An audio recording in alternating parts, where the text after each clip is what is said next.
Episode की starting वहीं से होती है जब हाहारी आइजू को बोलती है कि आइजू प्लीज मेरे साथ मेरे कमरे में आओ। और तभी हमें दूसरी तरफ का सीन दिखाया जाता है जहां सब लोग कोई गेम खेल रहे होते हैं। तभी कराने पूछते हैं कि आखिर उन लोगों को इतना टाइम क्यों लग रहा है, वो लोग तो बस पानी पीने के लिए गए थे। ये चीज सुनकर हकारी घबराने लगती है और कहती है कहीं मोम और आइजू कुछ गलत काम तो नहीं कर रहे हैं। जिस पर कराने कहते कि इतनी भी टेंशन मत लो, मैं तुम्हारी मोम को अच्छी तरीके से जानती हूँ, वो ऐसी नहीं है। लेकिन तभी वहाँ पर हकारी के मोम की चीखने की आवाज आती है जो सुनकर वहाँ पर सब लोग भागने लगते हैं। अब ये लोग जब उस कमरे में पहुंचते हैं तो वहाँ पर उन लोगों को आइजू एक लड़की के कपड़े में दिखता है और आइजू काफी ज्यादा शर्मा रहा होता है और वहीं पर हकारी की मोम जमीन पर गिरी हुई होती है। वो आइजू से कहते हैं कि मैंने आज से पहले तुमसे ज्यादा खूबसूरत किसी को नहीं देखा। बाकी सब लड़कियां भी आइजू को देख करके कहते हैं कि ये बहुत ज्यादा खूबसूरत लग रहा है। लेकिन वहीं पर आइजू अपने मन में रिग्रेट कर रहा होता है। वो सोच रहा होता कि इन लोगों ने तो आज मुझे एक लड़की के कपड़े में देख लिया, जिसके कारण वो वहीं पर बेहोश हो जाता है। आइजू को बेहोश होता देख के वहाँ पर सब लोग काफी घबरा जाते हैं। तभी हकारी के मोम के दिमाग में एक आइडिया आता है। वो कहते कि मैं आइजू को यहाँ पर कुछ भी नहीं होने दूंगी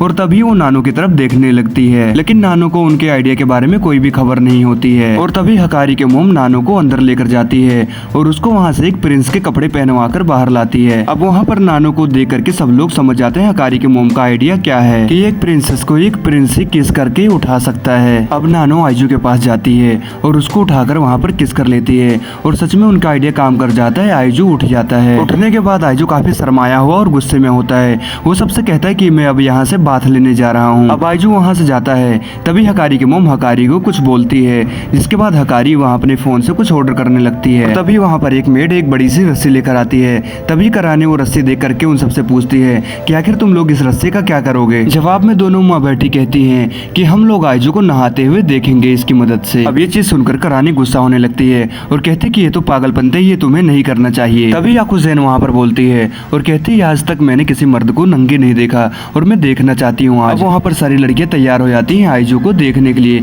तभी कराने कहती है कि मैं भी तुम लोगों के साथ चलूंगी, लेकिन तुम लोगों पर नजर रखने के लिए। अब ये लोग वहाँ से जा ही रहे होते हैं, लेकिन तभी वहाँ पर गेट के सामने सुजुका आ जाती है और वो कहती कि मैं तुम सब लोगों को इतना गंदा काम करने नहीं दूंगी। अब ये चीज सुनते ही वहाँ पर दोनों माँ बेटी हकारी और हकारी की मोम सुजुका को पीछे से पकड़ लेते हैं और वहाँ पर मौजूद एक कंबल में लपेट के उसको बांध देते हैं, जिससे वो हिल भी नहीं पा रही होती है। अब ये लोग वहाँ से निकल जाते हैं। दूसरी तरफ हमें आइजू को दिखाया जाता है। वो नहा रहा होता है। वो कहता है कि मुझे पता है कि वो लोग मुझे झांकने के लिए आएंगे, इसलिए मैं टॉवल लपेट कर बैठा हूँ। लेकिन तभी याकुज़ेन रस्सी की मदद से नीचे लटक के आइजू को झांकने लगती है और आइजू की नजर भी याकुज़ेन के ऊपर पड़ती है, लेकिन वहाँ पर कुछ सही से नहीं दिखाई दे रहा होता है। तो आइजू उसको भूत समझ के चिल्लाने लगता है वहाँ पर, जिसके कारण वो सब लोग याकुज़ेन को ऊपर वापस खींच लेते हैं। जिसके बाद आइजू वहाँ पर मौजूद खिड़की की तरफ दोबारा देखता है और वो अपने मन में सोचता है कि शायद वो मेरा वहम होगा। और तभी हमें सुजुका को दिखाया जाता है जो कि अपने मन में सोच रही होती है कि अगर उन लोगों ने आइजू को देख लिया तो आइजू उन लोगों को देखकर बहुत ज्यादा शर्मा जाएगा, जिसके कारण वो वहाँ पर मर जाएगा और उसको ऐसे मरा हुआ देख करके वहाँ पर सब लोग एक एक करके मर जाएंगे और हमारी रेंतारो फैमिली यहीं पर खत्म हो जाएगी। लेकिन तभी सुजुका के दिमाग में एक आइडिया आता है और वो वहीं पर रोल होकर के आइजू की तरफ जाने लगती है। वहीं दूसरी तरफ हम बाकी लोगों को देखते हैं। वो लोग आइजू को देखने के लिए दूसरा तरीका अपनाते हैं। वो लोग वहाँ पर मौजूद वेंटिलेशन की मदद से जाने लगते हैं। अब ये लोग जा ही रहे होते हैं, लेकिन तभी कराने के पास से कोई चीज गुजरता है जिससे कराने काफी ज्यादा डर जाती है और उसको चिल्लाते हुए देखकर वहाँ पर सारी लड़कियां बहुत ज्यादा डर जाती हैं और वो सब भी चिल्लाने लगती हैं। अब उनकी चीखें सुन के आइजू भी काफी ज्यादा डर जाता है और सोचता है कि आखिर यहाँ पर हो क्या रहा है। लेकिन तभी हम सुजुका को देख पाते हैं और वो वहाँ पर मौजूद एक सीढ़ी के पास पहुंच गई थी। वो वहाँ से सोचते हैं कि आखिर अब मैं नीचे कैसे जाऊंगी। लेकिन तभी वहाँ पर वो वाला डॉग आ जाता है और वो सुजुका को पीछे से धक्का दे देता है, जिसके कारण सुजुका काफी तेजी से नीचे आने लगती है। अब नीचे आते आते सुजुका का वो ट्रैप खुल जाता है और वो सीधा जा करके आइजू के बगल में बाथ में गिरती है। लेकिन आइजू उसको वहाँ पानी में से निकलता हुआ देखता है और वो उसको भूत समझ लेता है और वो वहीं पर चिल्लाने लगता है। लेकिन तभी आइजू सुजुका को ठीक से देखता है और वो पहचान जाता है, जिसके बाद वो सुजुका के पास जाकर पूछता है कि तुम ठीक तो हो ना, कहीं तुम्हें लगी तो नहीं। लेकिन तभी आइजू का टॉवल प्यार दिखाने के चक्कर में खुल जाता है और सुजुका वहाँ पर आइजू के मूंगफली को देख करके शर्मा जाती है और वो वहीं पर बेहोश हो जाती है। अब उसको बेहोश हुआ देख करके आइजू उसको उठा के वहाँ से भागने लगता है। अब उसको वहाँ पर रास्ते में बाकी सब लड़कियां दिखती हैं तो उनसे पूछता है कि तुम लोग यहाँ पर क्या कर रहे हो। जवाब में वो लोग कहते हैं कि हम लोग तो यहाँ पर हाइड एंड सीक खेल रहे थे। लेकिन तभी कराने कहती है तुम ऐसा मत सोचना कि हम लोग तुम्हें झांकने की कोशिश कर रहे थे। और वहाँ पर ये चीज सुनते ही आइजू सब कुछ समझ जाता है। अब अगले सीन में हम देख पाते हैं जहाँ आइजू सब लोगों को समझा रहा होता है। अब इसके थोड़ी देर बाद वहाँ पर ये सब लोग साथ में गेम खेलने लगते हैं। अब गेम खेलते खेलते हाहारी को कुछ याद आ जाता है और वो वहाँ पर सीरियस हो जाती है। इसके बाद वो वहाँ से निकल जाती है। उसको उदास होता हुआ देख करके आइजू भी उसको ढूंढने के लिए उसके पीछे जाने लगता है। अब वो वहाँ से एक रूम में आता है जहाँ पर उसको हाहारी दिखती है और हाहारी किसी चीज के लिए प्रेयर कर रही होती है। इसके बाद आइजू हाहारी के पास जाता है और वो उसके पास एक हाई स्कूल के बच्चे की फोटो देखता है और ये बच्चा ही हाहारी के हस्बैंड होते हैं। वो कहती है कि मैं इनसे बहुत प्यार करती थी। अब आइजू कहता है कि मुझे पता है हाहारी, तुमने हकारी को अकेले ही पाला है, लेकिन ऐसा तो नहीं हुआ होगा कि तुम्हें किसी लड़के का ऑफर ना आया हो, तो आखिर तुम अभी तक अकेले क्यों हो। हाहारी कहती है कि मुझे इस सब चीजों के बारे में अभी बात नहीं करनी। इस पर आइजू कहता है कि मैं जानता हूँ अभी मेरी उम्र कम है, लेकिन मैं चाहता हूँ कि तुम अपनी पूरे सच्चे दिल से अपनी सारी बातें मुझे बताओ। अब ये चीज सुन के हाहारी रोने लगती है और कहती है कि मैं उनको अभी तक भुला नहीं पाई और मैंने माना कि वो इस दुनिया में नहीं है, लेकिन फिर भी मैं उनसे बहुत प्यार करती हूँ और इसीलिए मैंने कभी किसी से प्यार नहीं किया, लेकिन मुझे फिर भी तुमसे प्यार हो गया और ये चीज गलत है ना। अब ये सुनते ही आइजू उनको गले लगा लेता है और कहता है कि तुम्हें अपने पहले प्यार को भुलाने की कोई जरूरत नहीं, तुम मुझे और उन्हें साथ में प्यार कर सकती हो और अगर कभी तुम्हें ऐसा लगे कि मैं तुम्हें झूठा प्यार करता हूँ तो तुम मुझे उसी वक्त छोड़ देना, लेकिन मैं जानता हूँ ऐसा कभी भी नहीं होगा क्योंकि मैं तुम्हें अपने सच्चे दिल से प्यार करता हूँ। अब ये चीज सुन करके हाहारी आइजू को फिर से गले लगा लेती है और वो आइजू से कहती है कि क्या तुम मुझे किस कर सकते हो, और तभी अचानक से उसका मूड चेंज हो जाता है। वो कहती है अरे नहीं, मैं भी क्या कहने लगी थी, लेकिन तभी अचानक से आइजू उसको किस कर लेता है। अब इसके बाद हमें रात का सीन दिखाया जाता है जहाँ पर सब लोग एक ही बेड पे सोए हुए थे, लेकिन तभी हकारी आइजू के पास आके सो जाती है और उसके कारण आइजू भी उठ जाता है।